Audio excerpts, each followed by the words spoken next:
Adik-adik, selamat siang. Kita lambaikan tangan kalau semua ada perhatikan. Mana yang sudah siap untuk materi berikutnya, lambaikan tangan. Supaya Ibu pengawas bisa melihat. Ya, oke.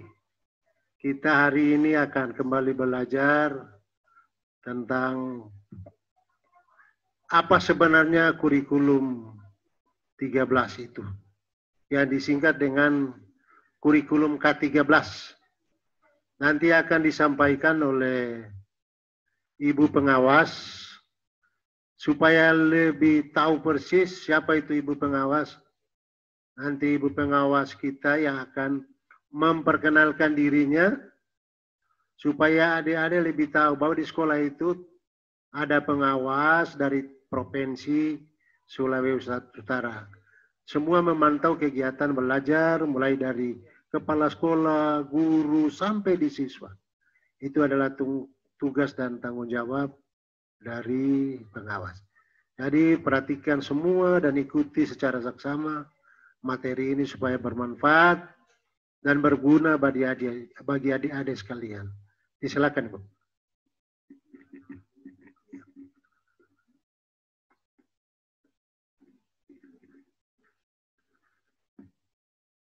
Selamat siang.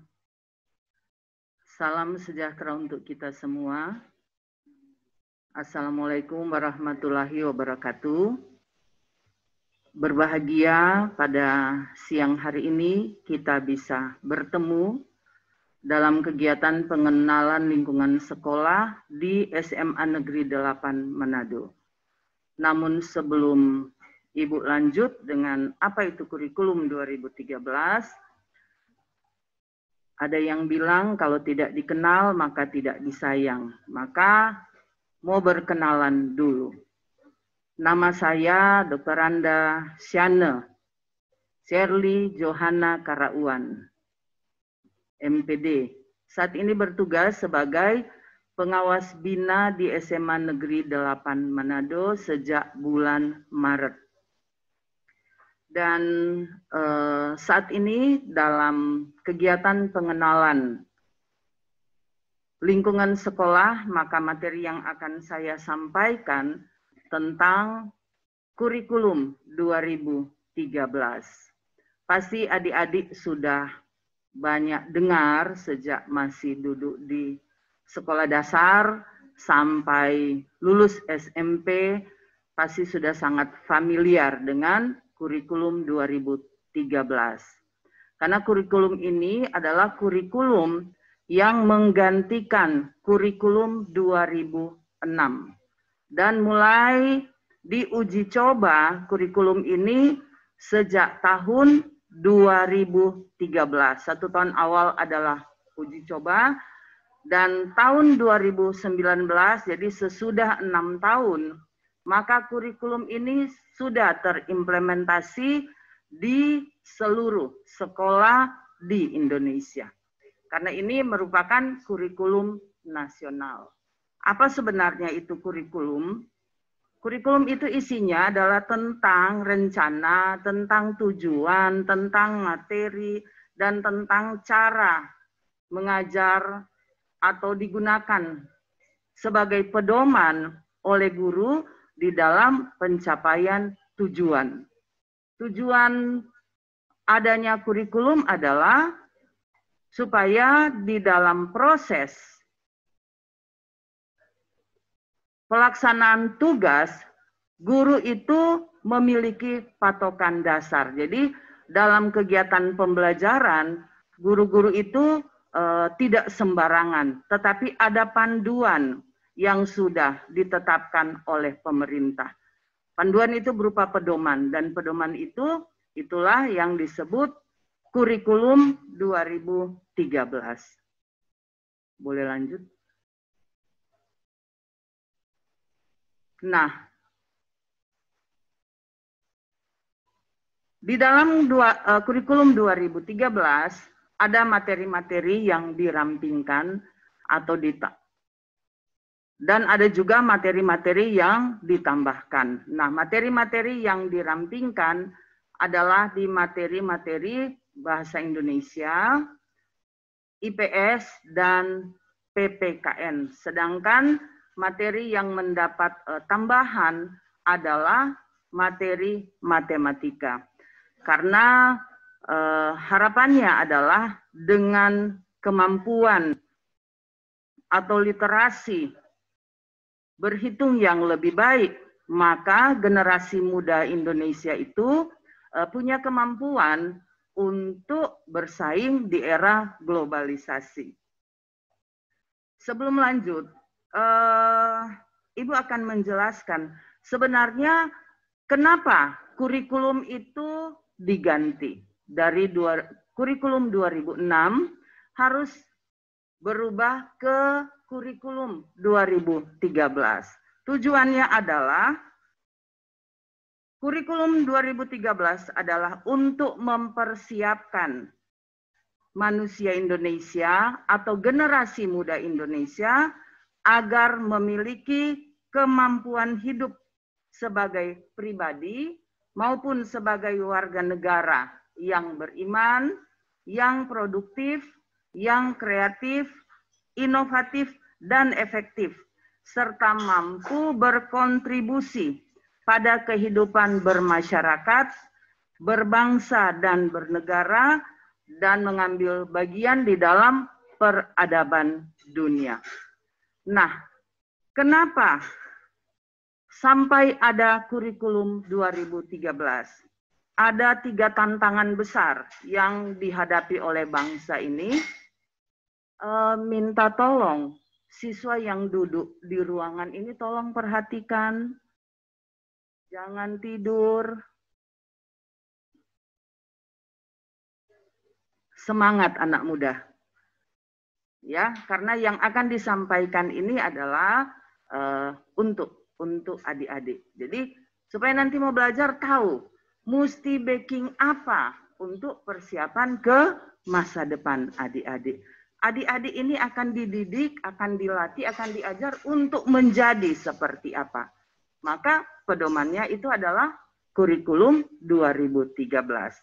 Tantangan yang pertama yang ada di dalam negeri sendiri yang biasa disebut sebagai tantangan internal adalah bahwa di tahun 2045 maka bonus demografi Indonesia itu sangat tinggi.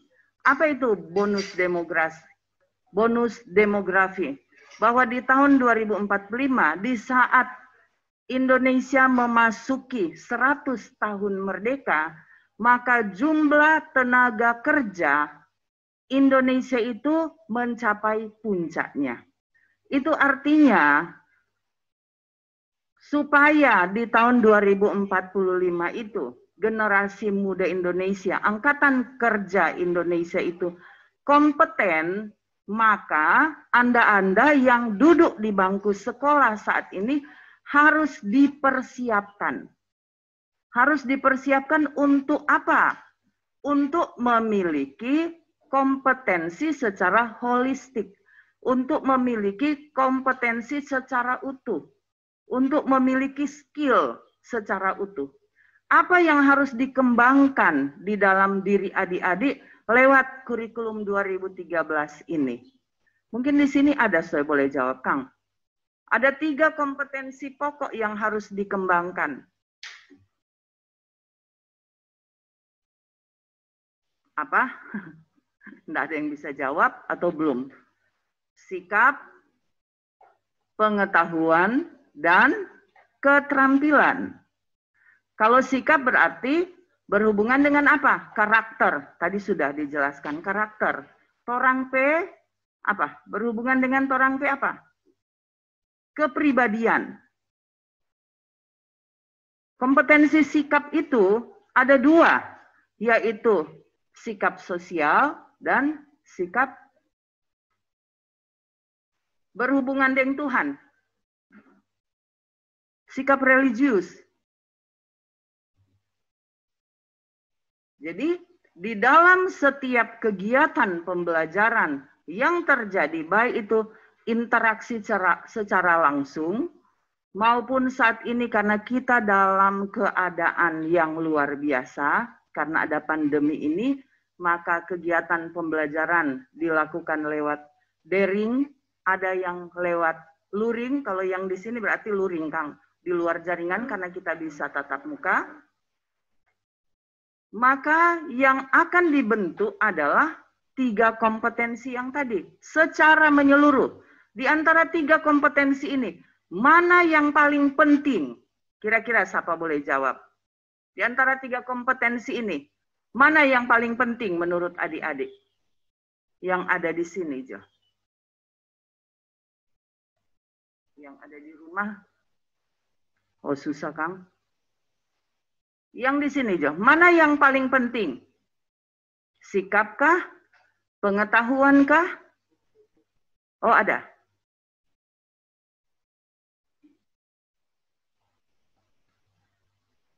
Coba lihat di chat, siapa tahu ada.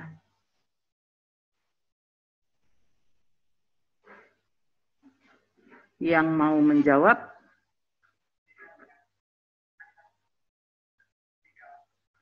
Sikap. Ada yang menjawab sikap.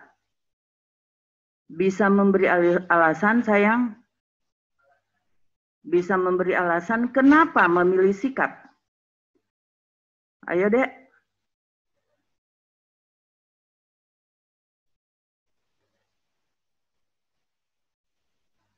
Oh, dia Solo. Oke, ada yang memilih sikap? Adek, ayo. Jangan malu-malu. Ini yang di depan Ibu ini. Ayo, Dek. Mana yang penting menurut Adek? Ayo, berpendapat, tidak masalah. K13 itu memang ini boleh malu-malu. Ayo, Dek. Mana tuh penting? Sikap, pengetahuan, dan keterampilan. Menurut Adek? Sikap. 2 orang menjawab sikap. Ada yang lain?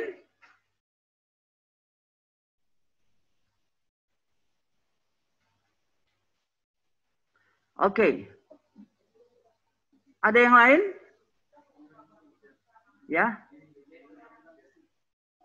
Oh, rata-rata sikap. Nah, rata-rata semuanya menjawab sikap. Kenapa sikap itu menjadi penting? Ya.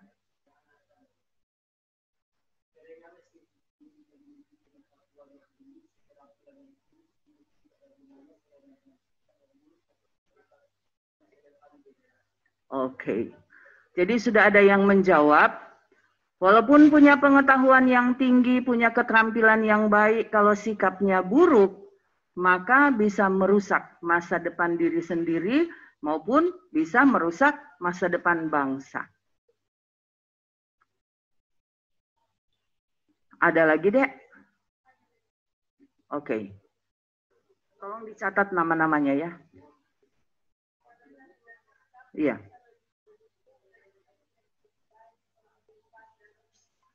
Oke. Jadi rata-rata memilih sikap. Ada lagi?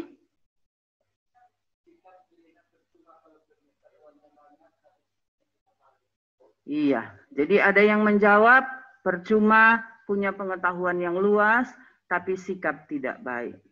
Nah, Bapak Ibu, minta maaf, karena Ibu biasa dengan guru-guru, minta maaf.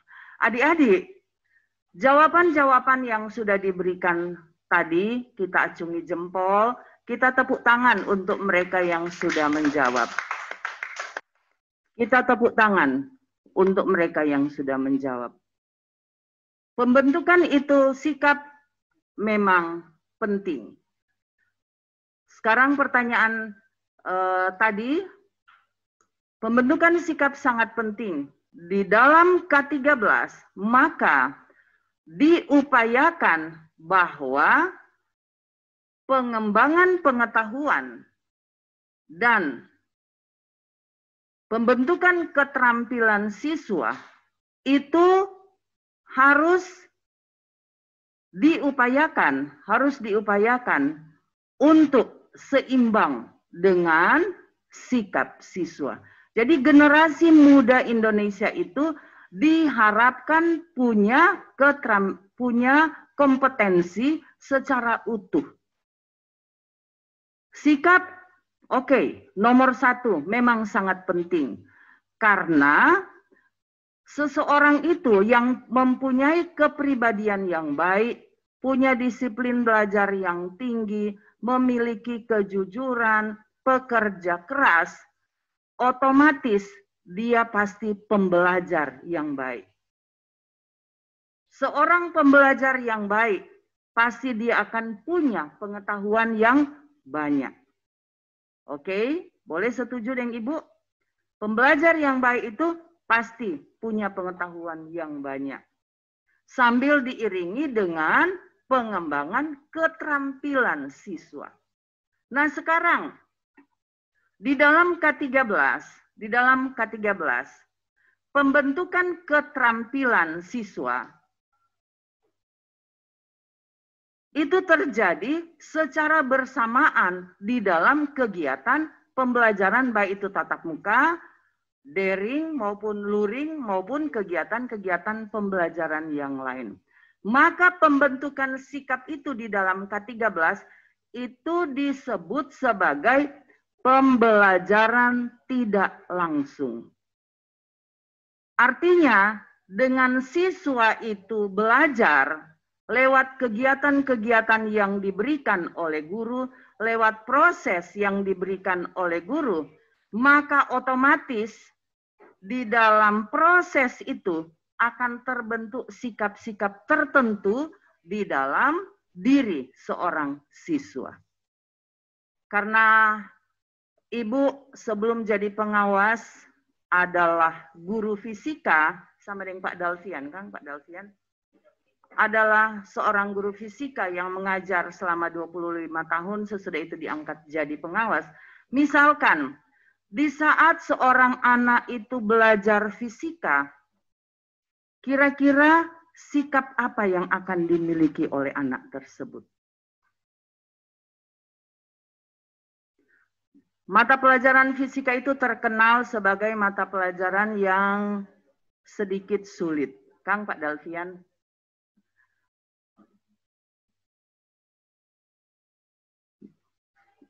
Dan di dalam kegiatan pembelajaran fisika, maka banyak sikap yang akan terbentuk. Kita akan punya kemampuan untuk beranalisa. Karena lewat kita menyelesaikan soal-soal yang ada, maka kemampuan analisa kita akan terbentuk. Akan terbentuk sikap jujur di dalam diri anak. Karena di dalam praktek fisika, hasil praktek itu tidak boleh berbohong. Karena akan ketahuan. Data-data itu tidak akan bisa dibohongi. Karena kalau data itu dibohongi, maka kita tidak akan memperoleh kesimpulan yang baik. Pasti kesimpulannya akan miss dari teori yang ada. Karena kita tidak jujur. Itu cuma salah satu contoh. Di mata pelajaran yang lain juga seperti itu. Jadi kira-kira seperti itu. Nah, dalam kegiatan pembelajaran K13, ada kompetensi abad 21 yang harus terbentuk di dalam diri peserta didik atau siswa. Yang pertama adalah critical thinking, kemampuan berpikir kritis. Maka seorang anak, seorang siswa, lewat proses pembelajaran yang dilakukan oleh guru, maka dia dilatih untuk berpikir kritis. Dia punya kemampuan berpikir tingkat tinggi. Dia akan punya kemampuan bernalar. Artinya, pengetahuan yang dimilikinya bukan cuma sekedar pengetahuan hafalan. Boleh dimengerti? Jadi bukan cuma sekedar pengetahuan hafalan, tetapi dia bisa menjelaskan kenapa, bagaimana, apa yang akan terjadi jika di balik teori-teori yang ada. Itu yang pertama, tentang critical thinking. Yang kedua, creativity. Seorang anak itu di dalam proses pembelajaran dengan kurikulum K13 akan dibentuk menjadi seseorang yang kreatif. Kreatif itu bukan cuma sekedar seseorang itu mampu menghasilkan produk IT, produk budaya, atau apa saja. Tetapi kemampuan berpikir kreatif untuk menghasilkan sesuatu. Karena keterampilan di dalam K13 yang dibentuk bukan cuma sekedar keterampilan vokasional. Keterampilan vokasional itu keterampilan yang kelihatan. Misalnya seorang anak, oh dia jago main bola. Berarti dia terampil di dalam main bola kaki. Bukan cuma sekedar itu. Anak dapat juara lari, bukan cuma sekedar itu. Anak mampu membuat bunga, bukan cuma sekedar seperti itu. Tetapi bagaimana anak lewat proses pembelajaran, anak itu dilatih untuk punya kemampuan berpikir kreatif. Jadi dengan pengetahuan yang dimilikinya, maka anak bisa misalkan menemukan, oh baking cara begini, stop. Baking cara begitu, stop. Dan Ibu sudah lihat contoh di sekolah ini kebetulan Ibu dan Pak Dalvian itu satu jurusan fisika. Lewat praktek fisika, Ibu lihat Pak Dalvian menugaskan anak-anak untuk membuat alat semprot, Kang. Alat semprot hand sanitizer. Dibuat dari alat-alat bekas. Nah, itu kan untuk membuat itu dibutuhkan keterampilan berpikir. Jadi, keterampilan yang kelihatan bagaimana dia mengolah bahan-bahan bekas itu, kemudian bahan itu dapat menjadi alat untuk semprotan hand sanitizer. Nah, itu kemampuan berpikir anak. Yang berikutnya, kolaboratif. Kemampuan berkolaborasi, kemampuan bekerja sama. Kenapa penting? Karena lewat kerjasama, pekerjaan yang sesulit apapun dapat diselesaikan secara bersama-sama.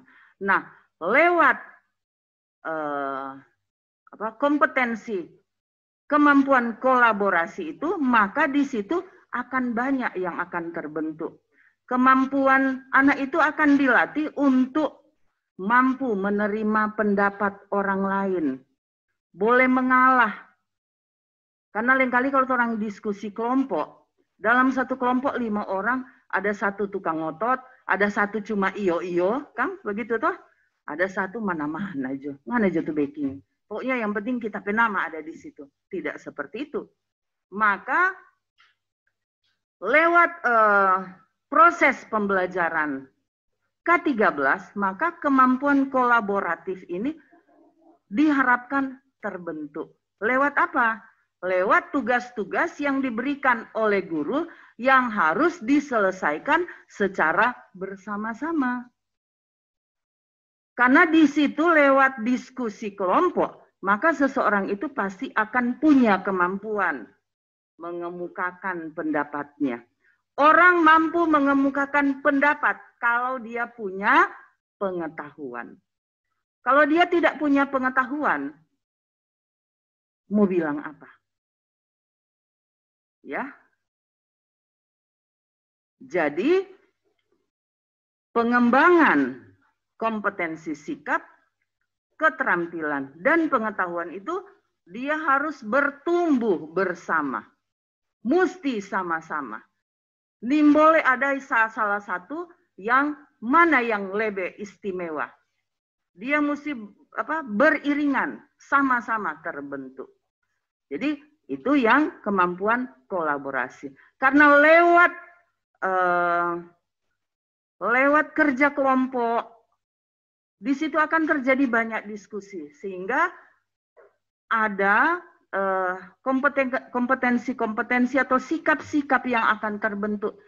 orang itu akan mampu bertoleransi. Karena lewat keberagaman yang ada, di situ nanti orang akan melihat, oh kalau kita petamang ini kok nim boleh begini, tamang ini nim boleh begini. Oh berarti kita yang harus seperti ini.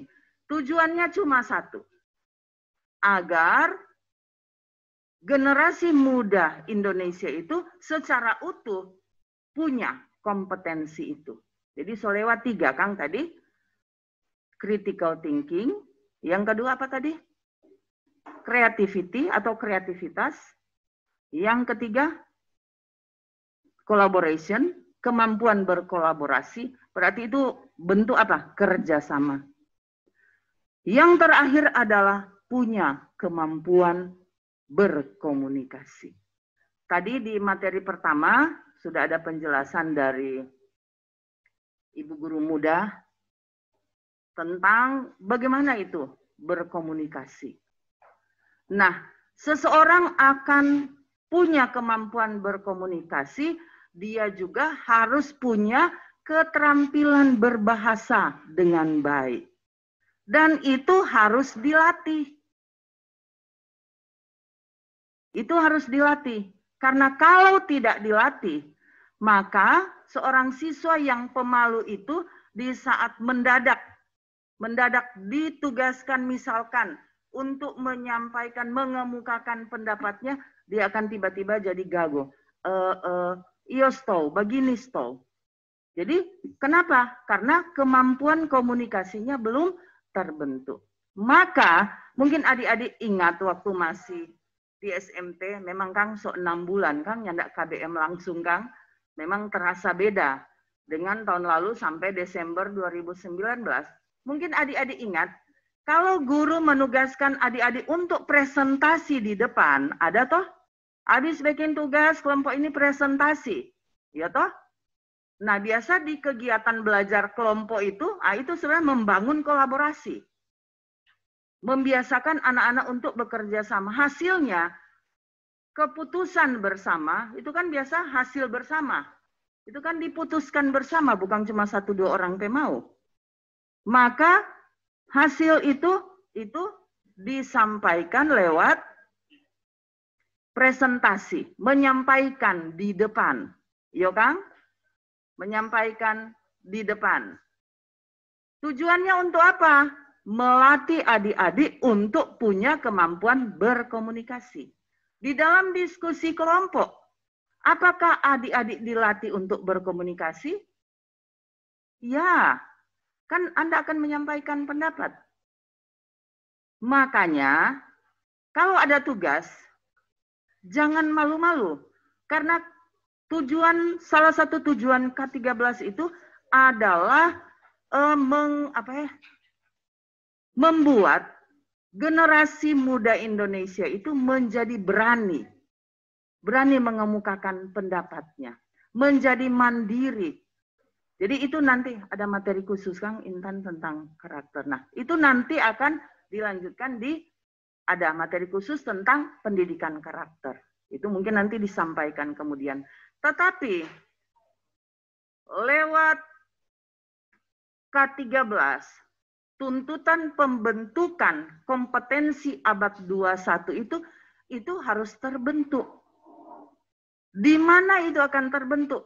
Lewat proses pembelajaran yang akan dilakukan oleh guru-guru. Nah, sekarang adik-adik kan sementara dalam proses pembelajaran daring, kecuali yang di sini, Kang. Kegiatan pembelajaran daring dalam jaringan. Maka karena kontak langsung, kita kontakkan dunia maya, Kang. Kontak langsung. Maka mungkin ada yang seperti hilang.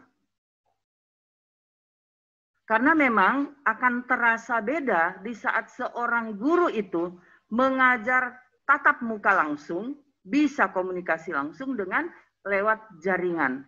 Tetapi dengan apapun yang kita alami sekarang, walaupun ada kelemahannya, tetapi kita tetap harus bertumbuh. Maka adik-adik yang belajar di rumah masing-masing lewat kegiatan daring harus lebih mandiri. Ya, harus lebih mandiri. Harus punya komitmen. Harus punya komitmen. Kalau masa ibu dulu selesai sekolah, waktu mau mencari pekerjaan, mungkin ibu cuma bersaing dengan waktu itu Indonesia penduduk baru sekitar belum sampai 200 juta orang. Nah, adik-adik akan masuk dunia kerja, akan bersaing dengan hampir 300 juta orang penduduk Indonesia. Berarti harus punya kompetensi. Karena kalau tidak, maka kita akan menjadi tamu di negara sendiri. Kenapa? Karena Indonesia sudah masuk ke MEA, Masyarakat Ekonomi ASEAN, di mana salah satu perjanjian di Masyarakat Ekonomi ASEAN bahwa tenaga kerja itu bisa masuk di negara-negara yang terikat, yang masuk anggota MEA. Berarti saingan adik-adik nanti untuk masuk dunia kerja, apakah itu akan kerja kantoran, akan jadi pengusaha, akan menjadi pengusaha e-commerce, dan kegiatan-kegiatan pembelajaran yang lain, maka saingannya bukan cuma orang Indonesia lagi, tetapi kita akan bersaing dengan tenaga kerja dari luar. Mungkin adik-adik baca-baca di berita-berita online, bagaimana orang Indonesia itu protes-protes tentang tenaga kerja Cina yang datang di Sulawesi Selatan itu yang mau bikin pembangkit listrik pakai kincir angin. Kena ya. Yang di daerah Sulawesi Tenggara, Kang. Nah sekarang, kenapa harus pakai tenaga mereka? Karena orang Indonesia belum ada yang terampil. Jadi otomatis harus mendatangkan. Maka kalau adik-adik tidak mau mengembangkan potensi diri, orang mau gigi jare. Ini Ibu Guru Tiara, Kang. Ibu Guru Tiara menyelesaikan S1. Mungkin sudah pernah mengikuti tes-tes. Mau masuk pekerjaan dan seterusnya. Ibu punya 4 orang anak. 4-empatnya sudah pernah ikut tes tingkat nasional. Ibu melihat bagaimana mereka berjuang supaya lulus tes itu. Jungkir-jungkir.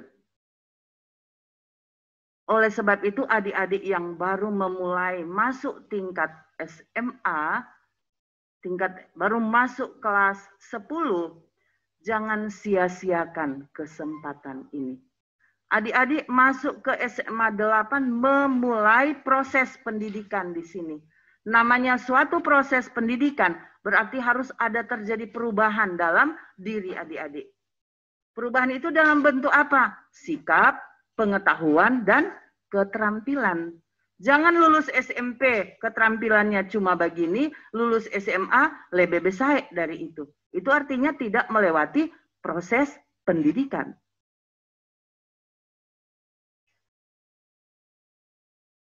Siapa yang ingin sukses?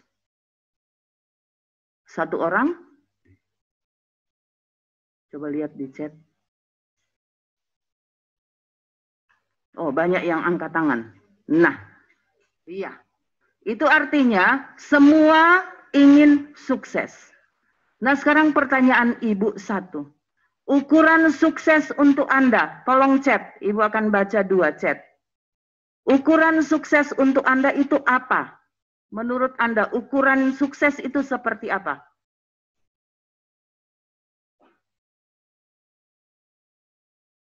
So, ada? Belum? Mungkin berpikir. Yang di sini, ukuran adik-adik untuk sukses itu bagaimana? Iya, 1, punya pekerjaan tetap. Itu impian banyak orang.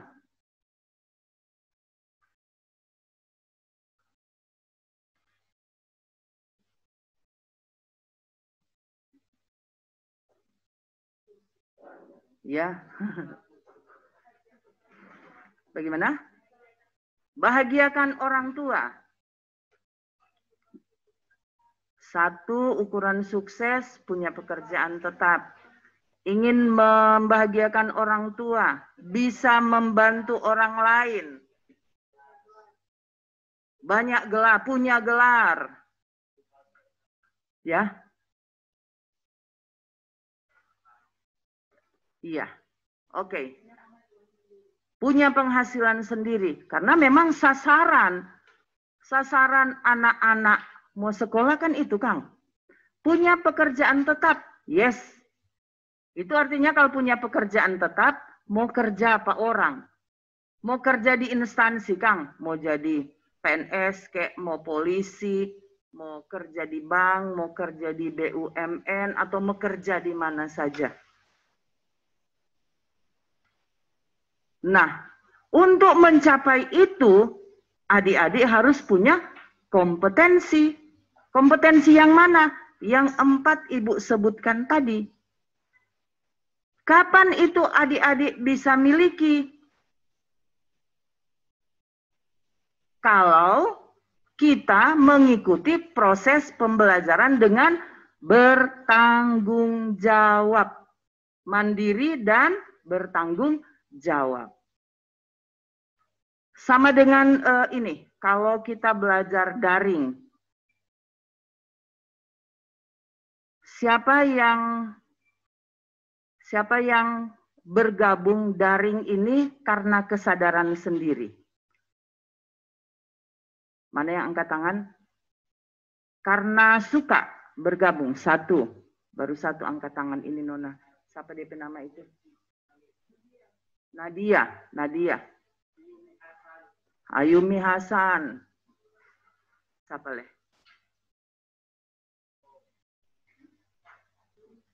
Lucy. Baru 3. Oh, itu sana laki-laki ada angkat tangan. Itu yang di kedua. Ya? Leonardo. Siapa? Kenneth Sambul. Minta maaf bagi lain yang tidak kelihatan. Ini Nona 1 di itu. Cindy Carmila. Itu sana. Siapa? Lian Winey. Itu karena kesadaran sendiri. Itu yang laki-laki sana itu. Perempuan. Bukan laki-laki. Itu Tiara ketiga. Ya. Angelica Kumaunang. Oke, cukup banyak. Itu berarti sudah ada tanggung jawab dalam dirinya. Siapa yang bergabung karena diingatkan orang tua? Siapa yang bergabung karena diingatkan orang tua? Ayo jujur saja. Ya. Irfan Ramadhani, siapa lagi? Ya. Feby. Ya, ada lagi? Nadine Kamagi. Ya, siapa lagi? Kevin Rafa. Siapa lagi? Nah, torang tepuk tangan untuk teman-teman yang mau jujur. Torang tepuk tangan untuk teman-teman yang mau jujur. Apakah itu salah? Adik-adik, Ibu tidak akan menyalahkan siapa-siapa. Kalau memang masih seperti itu, mungkin itu karena belum terbiasa. Tetapi mulai hari ini harus punya komitmen di dalam diri sendiri bahwa bergabung di dalam pembelajaran daring itu harus menjadi komitmen pribadi. Ya, adik-adik? Ya. Kemudian apa yang adik-adik akan alami ini? Berbagai macam tantangan, kesulitan, tumpukan tugas, mungkin nanti mau dapat marah dari guru-guru, mungkin akan dapat tugas bertumpuk dari guru-guru. Tujuannya cuma 1, membentuk 4 kompetensi yang tadi secara utuh. Ya, Kalau adik-adik punya itu secara utuh, Ibu percaya. Di saat adik-adik akan masuk di dalam persaingan, baik di dalam negeri maupun di luar negeri, adik-adik tidak akan punya kesulitan. Jadi kira-kira seperti itu tentang kompetensi abad 21. Jadi yang mau mungkin disimpulkan adalah kompetensi ke-13 yang harus bertumbuh secara holistik adalah kompetensi sikap, pengetahuan, dan keterampilan. Kemudian keterampilan tambahan keterampilan abad 21 yang harus terbentuk dalam diri adik-adik tadi yang 4. Ingat baik-baik. Critical thinking, creativity, collaboration, dan communication. Jadi kemampuan komunikasi itu juga harus dibangun, harus dilatih, harus dibiasakan. Oke, nah sekarang untuk mengetahui bahwa adik-adik itu punya potensi dan kompetensi seperti yang diharapkan, maka guru-guru selama proses pembelajaran akan melakukan penilaian. Boleh buka deh yang penilaian tadi. Akan melakukan penilaian.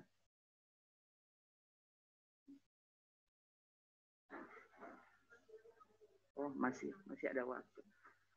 Guru-guru akan melakukan penilaian. Ada penilaian sikap, ada penilaian pengetahuan, dan ada penilaian keterampilan. Nah, sebelum Ibu lanjut ke penilaian, Ibu mau jelaskan tentang 4 jenis pengetahuan yang harus adik-adik miliki. Tolong diperhatikan, ada 4 jenis pengetahuan yang harus adik-adik miliki. Yaitu yang pertama, pengetahuan faktual. Yang kedua, pengetahuan konseptual. Yang ketiga, pengetahuan prosedural. Dan yang keempat, pengetahuan metakognisi. Ini 4 jenis pengetahuan. Jadi kalau Ibu mau kasih contoh, tentang bagaimana beda antara 4 pengetahuan ini, jadi tolong diperhatikan, Ibu akan memberikan contoh begini. Kalau orang mau baking tinuk tuan, maka bahan-bahan untuk membuat tinuk tuan itu orang mesti tahu. Apa? Mesti pakai apa? Beras, sambiki, kangkung, dan seterusnya. Bayam, dan seterusnya. Maka ini masuk ke pengetahuan faktual. Jadi ini cuma sebutkan beras, tanpa menyebutkan lain-lainnya. Punya beras, sambiki, milu, apalagi? Bayam, kangkung, dan seterusnya. Nah, yang pengetahuan konseptual itu yang mana? Pengetahuan konseptual itu sudah mulai menjelaskan beras ini DP fungsi apa. Bayam ini punya kadar vitaminnya apa. Kangkung ini kalau makan kangkung terlalu banyak, bagaimana jenis vitamin yang dikandung. Nah, itu sudah masuk ke dalam pengetahuan konseptual. Nah sekarang, pengetahuan prosedural itu bagaimana? Cara langkah-langkah membuat tinuk tuan. Nah itu sudah masuk pengetahuan prosedural. Dia bicara mau bikin tinuk tuan, begini, Ibu tidak perlu menjelaskan. Nah, yang pengetahuan metakognisinya mana? Sesudah orang tahu pengetahuan faktualnya, pengetahuan konseptualnya, proseduralnya, sampai di metakognisi apa? Kita sampai pada pemahaman ini tinuk tuan, dia kadar gizi seperti apa. Mesti banyak makan tinuk tuan supaya sehat dan seterusnya. Maka pengetahuan itu akan inherent dalam kehidupan kita. Dia akan mendarah daging. Dia akan menjadi kebiasaan. Dia akan menjadi kebiasaan. Oleh sebab itu, torang orang Manado, karena so inherent, tinduk tuan itu sudah jadi makanan favorit. Karena so tahu kalau makan tinduk tuan begini. Jadi kira-kira itu cuma sekedar contoh mengantar adik-adik untuk membedakan jenis. Banyak contoh yang lain, tapi ibu ambil yang ini supaya lebih mudah. Nah, pengetahuan itu harus adik-adik miliki. Nah, bagaimana guru mengetahui bahwa adik-adik punya kompetensi itu? Maka selama kegiatan pembelajaran selalu ada proses penilaian. Nah, proses penilaian itu bisa dilakukan sementara proses pembelajaran, bisa juga dilakukan selesai proses pembelajaran. Maka nanti guru akan punya kumpulan nilai, yaitu kumpulan nilai tentang nilai pengetahuan, kumpulan nilai tentang nilai sikap, dan nilai keterampilan. Mungkin kalau penilaian sikap dalam kegiatan daring begini, pasti orang akan bertanya, bagaimana Kang mau nilai DP sikap sementara orang nyanda jabaku dapa? Mungkin kalau cuma lia-lia begini kan, lia-lia gambar, belum tahu kapan akan temu. Apakah bisa dilakukan penilaian sikap? Ya, bisa. Kalau mau lihat disiplin, gampang. Kan kalau mau daring, lihat saja siapa yang paling disiplin bergabung. Jadi kalau disuruh bergabung misalkan jam 7.15. Kan biasa guru so di muka laptop toh lebih dulu. Guru catat-catat ya urutan siapa yang paling pemalas. Dari situ nilai sikap akan diperoleh. Sikap yang mana? Tinggal lihat keadaan. Intensitas pemasukan tugas, siapa yang paling lebih dulu? Dari situ bisa diambil nilai sikap. Apalagi sekarang ibu lihat, ibu pernah melihat di satu tempat, anak-anak itu diberi tugas untuk buat, bukan clipping, paper, makalah. Bayangkan, yang backing makalah itu bukan backing sendiri. Yang backing ditanpa fotokopi. Anak-anak cuma japi beli. Nah sekarang, dalam waktu singkat, itu mungkin bermanfaat untuk Anda. Ya toh? Dapat paper, bayar, kasih Pak Guru, nilai bagus. Apakah bermanfaat untuk adik-adik? Tidak. Paling hele baca dia pedalam, ya enggak. Apakah itu membentuk kompetensi adik-adik? Tidak. Yang terbentuk di situ adalah KUHP, kasih uang habis perkara. Ya toh? Cuma kok pergi beli ditanpa fotokopi? Kong ada beberapa orang, kong cuma ganti-ganti ini. Apa? Ganti-ganti huruf. Ibu pernah lihat? Dan ibu tanya Pak, ditanpa fotokopi, ditanpa baprin. Ibu tanya. Oh ibu enggak usah bilang orangnya. Ibu tanya, ibu so sering begini Bu. Orang cuma aja datang. Mas, bikin akang nang paper ini. Bayangkan, yang pinter siapa? Pemilik apa? Pemilik jasa printer, jadi pintar sekali. Bayangkan ibu bercerita dengan dia tentang teori-teori fisika, paham. Mengerti, bayangkan jenis-jenis alat ukur, dia kasih, ibu tanya, kalau mau cari paper jenis-jenis alat ukur ada Bu, dia bukan. Bayangkan sampai jangka, sorong mikrometer skrup, ada di laptopnya. Jadi tinggal tergantung kebutuhan. No, bayangkan. Kalau begitu caranya, apakah generasi muda Indonesia itu akan mampu bersaing di era globalisasi? No. Jangankan di era globalisasi, di tingkat dunia. Mau bersaing di daerah sendiri saja, susah. Kenapa? Karena tidak punya potensi. Iya toh? Kalau kita tidak punya potensi, kong apa? Iko mata. Kang? Ya, dorang-dorang jo. Sama dengan tadi ada pertanyaan begini. Kenapa guru kelihatan komunikasinya cuma dengan orang-orang tertentu, jadi dekat dengan orang-orang tertentu? Mungkin bisa Ibu mentambah secara alamiah begini. Kalau antara ibu dengan anak di rumah, kira-kira mama itu akan lebih dekat ke siapa? Anak yang dengar-dengaran atau anak kumabal? Kira-kira adik-adik boleh jawab. Mana yang akan lebih dekat? Menurut adik-adik, mana yang mama mau lebih sayang di rumah? Lebih dekat komunikasinya, lebih gampang berkomunikasi, lebih gampang minta apa-apa. Apakah anak yang dengar-dengaran atau anak yang kabal? Dengar-dengaran. Begitu juga terjadi di sekolah.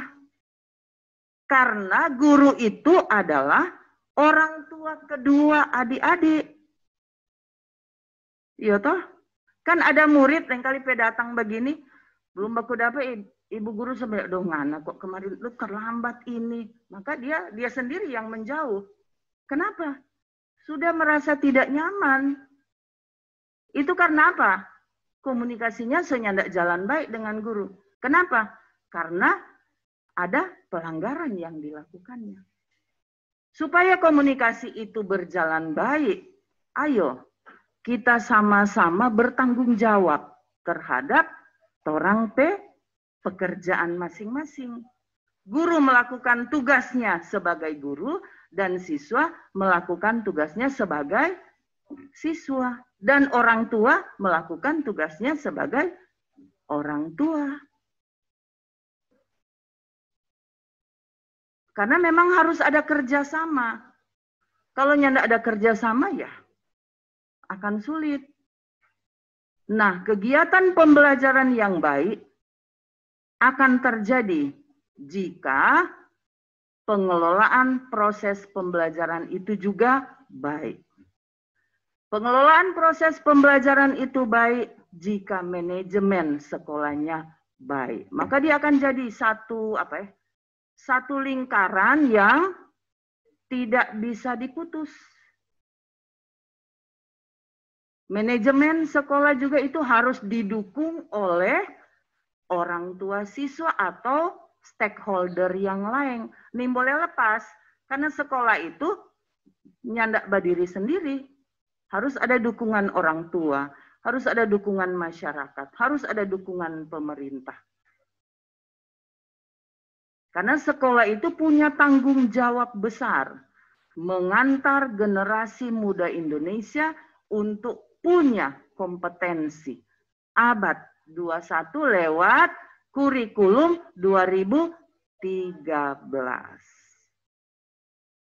Mungkin juga adik-adik baca-baca di berita-berita online, mau ganti kurikulum lah. Adik-adik tidak usah mempersoalkan itu. Mau berubah bagaimanapun kurikulumnya, tetap yang penting adalah bahwa interaksi di dalam kegiatan pembelajaran itu berjalan dengan baik. Maka potensi diri dari siswa itu pasti akan terbentuk. Tapi itu juga bisa jadi dengan baik kalau adik-adik mau mandiri dan bertanggung jawab untuk mengembangkan potensi diri. Jadi balik ulang toh, balik pas apa? Balik pas apa? Pak diri sendiri. Iya toh? Nah, di dalam mengetahui keberhasilan adik-adik, kita balik lagi ke proses penilaian. Maka proses penilaian itu bisa menunjukkan keberhasilan dari siswa. Selama ini memang ada anggapan bahwa anak-anak berpikiran yang penting nilai bagus, selesai. Yo Kang, pokoknya yang penting nilai bagus. DP cara bagaimana? nyandak farduli. Pokoknya bagus nilainya. Bukan itu yang diharapkan. Di dalam proses pendidikan, maka yang paling penting adalah proses pendidikannya. Nilai itu adalah nomor kesekian. Bukan berarti kalau adik-adik, misalkan ulangan pertama nilainya rendah, langsung divonis, oh ngana bodok, nyandak naik kelas. Tidak seperti itu. Maka di dalam kegiatan pembelajaran, dalam penilaian, maka kalau ada anak yang nilainya belum capai KKM, ada yang diistilahkan pakai remedial. Masih ingat? Itu kesempatan anak-anak untuk memperbaiki nilai. Remedial bukan cuma datang Pak Guru, Kong. Pak Guru baku atur aja, tak isi pulsa, Pak Guru HP, dan selesai. Tidak. Apakah itu mendidik? No, tidak. Itu tidak mendidik.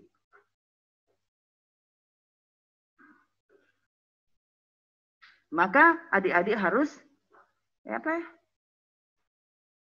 tetap kami, ibu sebagai pengawas sekolah, ibu mediatrix Ngantung sebagai kepala sekolah, para wakil kepala sekolah, para guru yang berkarya di sekolah ini, orang tua di rumah, tetap mereka itu tetap orang luar yang tugasnya cuma bisa memotivasi Anda untuk mengembangkan potensi diri. Semua balik ke diri sendiri. Mau sukses, mau kerja keras dengan disiplin. Mohon Pak Tuhan, minta akal kebijaksanaan, minta kekuatan, minta semangat belajar yang tinggi, supaya mampu mengalahkan ini macam-macam godaan. Sementara daring begini, kontamang so mulai bawa kan? So mulai macam-macam, apalagi sekarang so istilahnya orang bilang kata so new normal. Walaupun so pakai istilah new normal, Ibu mau ingatkan.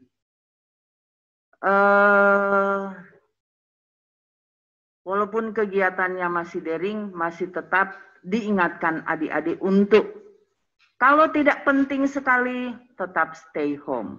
Ya, kalau tidak penting sekali, tetap tinggal di rumah saja dulu.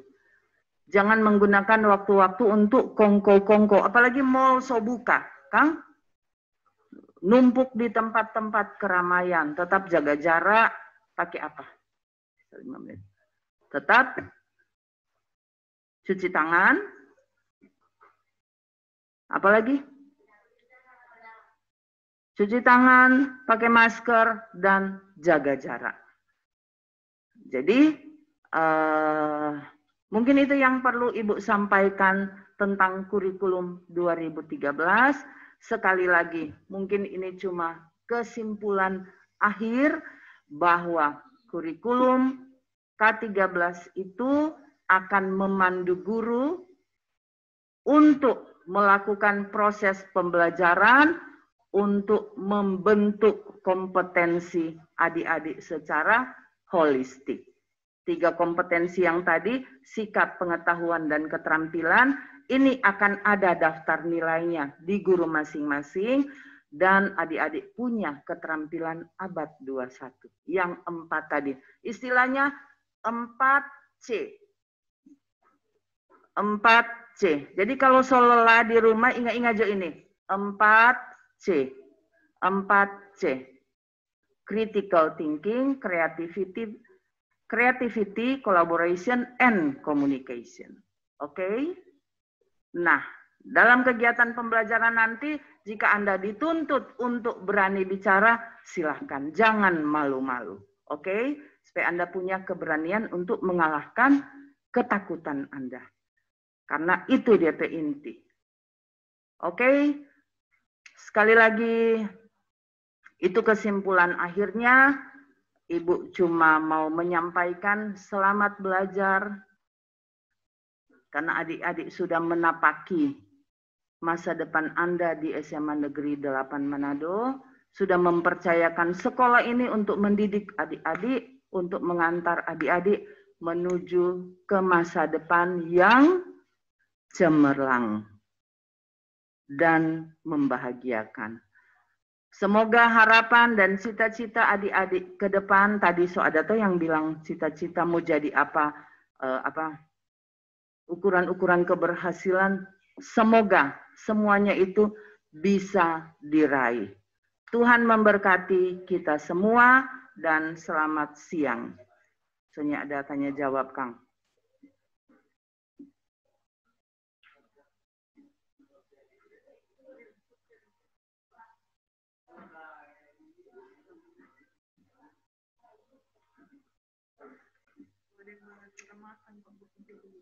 Ya. Oh iya, nggak masalah.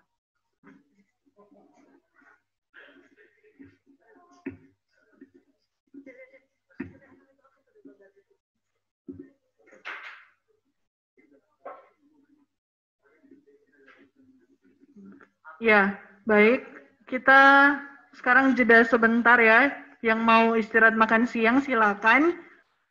Pukul 12.15 kita kembali lagi untuk mendengarkan materi yang terakhir tentang pendidikan karakter. Jadi 10 menit sebelum materi dimulai, mohon untuk kembali lagi ke room chat. Sekarang yang punya urusan mendadak, yang mau istirahat makan siang, itu silakan. Siapa? Oh ya, ada yang ingin bertanya juga silakan. Sambil Ibu pengawas masih berada di tempat. Yang mau makan bisa, di depan monitor bisa makan sambil berdiskusi bersama. Mana yang dapat pertanyaan?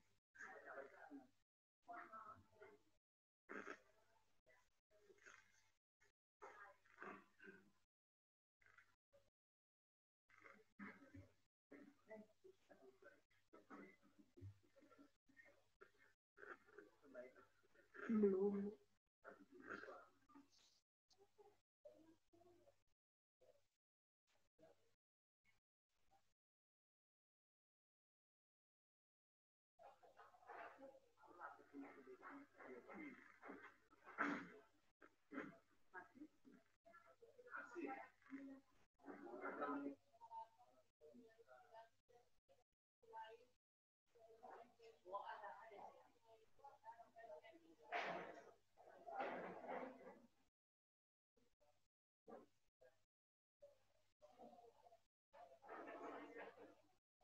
Ya, ada yang bertanya untuk mengulangi kembali 4C yang tadi disebutkan oleh Ibu pengawas. 4 pengetahuan. Ya. Jadi Ibu mau jelaskan tentang 4 jenis pengetahuan yang harus adik-adik pahami. Yang pertama adalah pengetahuan faktual, yang kedua adalah pengetahuan konseptual, yang ketiga tentang pengetahuan prosedural, dan yang terakhir adalah pengetahuan metakognisi. Jadi 4 jenis pengetahuan itu harus adik-adik miliki, sesuai tentu dengan konteks mata pelajaran yang sementara adik-adik pelajari.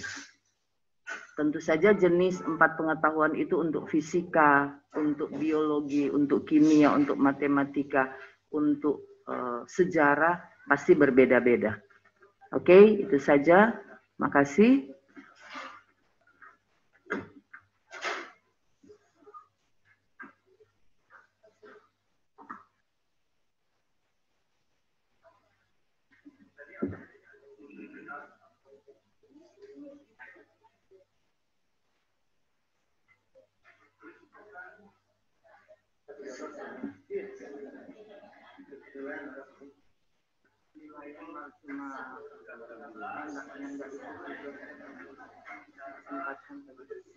Cuma bilang.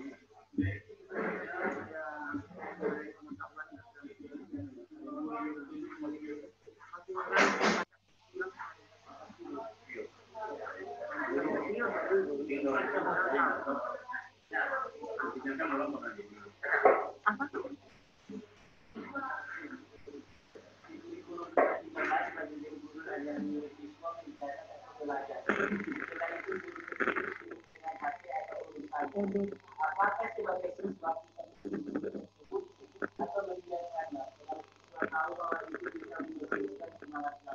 Ya, jadi ada pertanyaan tadi berdasarkan mungkin pengalaman dari salah seorang siswa ya, di kelas saat belajar ada guru yang memberikan tugas kemudian gurunya malah main handphone. Lalu bagaimana sebaiknya sikap siswa tersebut? Apakah mau menegur dan sebagainya? Mungkin Ibu pengawas bisa bantu untuk menjawab. Oke, memang gaya guru itu kan macam-macam. Tetapi Ibu percaya bahwa guru yang punya kebiasaan seperti itu tidak banyak. Dari sekian banyak pasti yang ada 1-2 guru. Nah, kalaupun memang ditemukan ada yang seperti itu, silakan hal itu dikomunikasikan dengan pimpinan sekolah.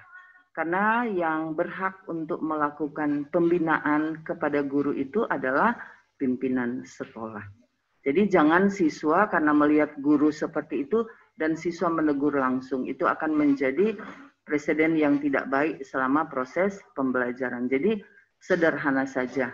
Silakan komunikasikan dengan pimpinan sekolah. Pasti pimpinan sekolah akan menemukan jalan yang tepat untuk mengatasi hal-hal tersebut. Terima kasih. Ya. Mungkin sebagai tambahan, berangkat juga dari pengalaman pribadi, karena saya pernah berada di posisi serupa, yang saya lakukan adalah, kalau gurunya bermain handphone, saya yang aktif untuk bertanya. Itu juga bisa dilakukan. Jadi adik-adik mencari bahan untuk ditanyakan kepada bapak atau ibu guru yang mungkin kebetulan sedang asik dengan handphone. Sehingga ada interaksi di kelas. Jadi hadirkan kembali interaksi lewat pertanyaan-pertanyaan kalian. Pembelajaran hari ini itu adalah pembelajaran aktif yang menuntut siswa untuk lebih banyak bertanya. Bukan lagi pembelajaran yang terpusat kepada guru. Jadi mulai sekarang, apalagi di masa pandemi ini, karena komunikasi kita sulit, interaksi itu malah harusnya dipicu oleh pertanyaan-pertanyaan dari kalian. Jangan menunggu guru untuk bertanya kepada kalian. Seperti itu. Nah, kemudian juga Ibu ingin mengingatkan kembali etika ketika berkomunikasi dengan Bapak dan Ibu guru. Karena ini kasusnya ini sudah ada yang mulai chattingan-chattingan dengan kami, itu dibuka dengan huruf P. Sampai sekarang Ibu tidak mengerti mengapa ada orang yang menyapa di kolom chattingan itu P. Apa arti P itu? P dilarang parkir kah? Atau P memaki?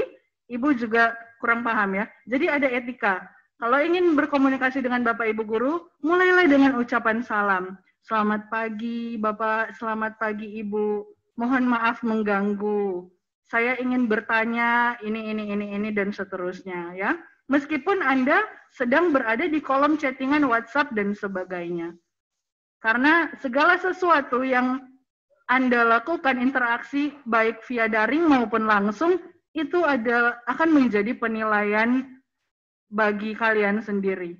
Penilaian sikap yang akan menentukan apakah kalian berhak untuk naik ke tingkat selanjutnya atau tidak.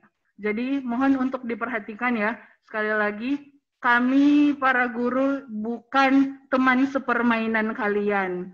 Jadi masalah komunikasi ini menjadi penting. Seperti itu. Kalau masih ada lagi yang...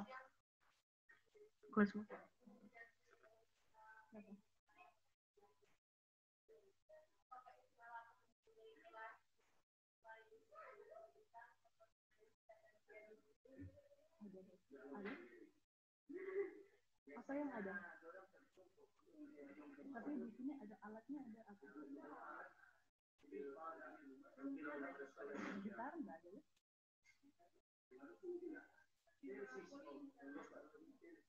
Kolintang aja.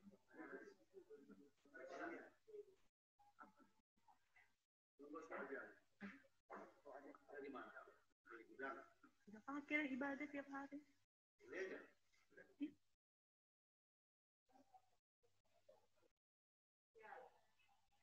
Ya, jadi menjawab pertanyaan karena tadi ada siswa yang bertanya tentang alat-alat kesenian ya yang ada di SMA Negeri 8 itu akan diupayakan memang dimaksimalkan agar semakin bervariasi alat-alat keseniannya.